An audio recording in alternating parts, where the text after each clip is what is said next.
The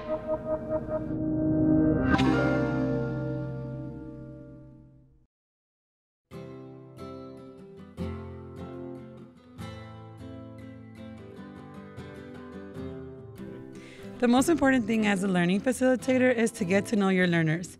Do they have a disability? Is English their first language? Are they an auditory or a visual or kinesthetic learner? What is the best way for them to approach this learning content? One way I help them understand these differences and needs is through a multiple intelligence survey. This survey helps the learners, as well as myself, to understand how they take in information and what approaches to learning will be most beneficial to them. I bring in magazines and have them build a poster board full of imagery that represents their learning style.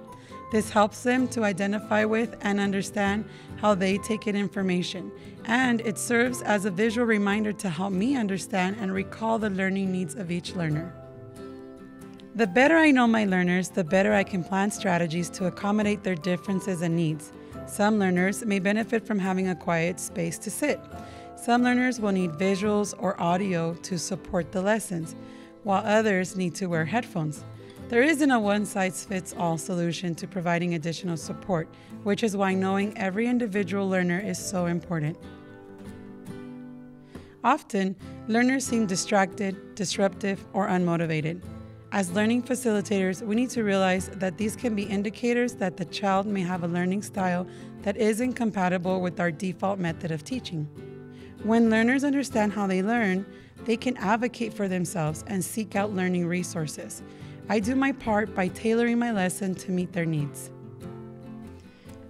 I consider these needs when I build lesson plans as well. Learners should have a voice in the way they want to approach learning content and in the way they want to demonstrate mastery. When I plan my lessons, I try to make sure they include elements that make them accessible to learners of every intelligence. All learners may be addressing the same learning content, but a visual learner will respond to the color-coding elements, while a kinesthetic learner will retain best through the cutting and pasting aspects of the lesson.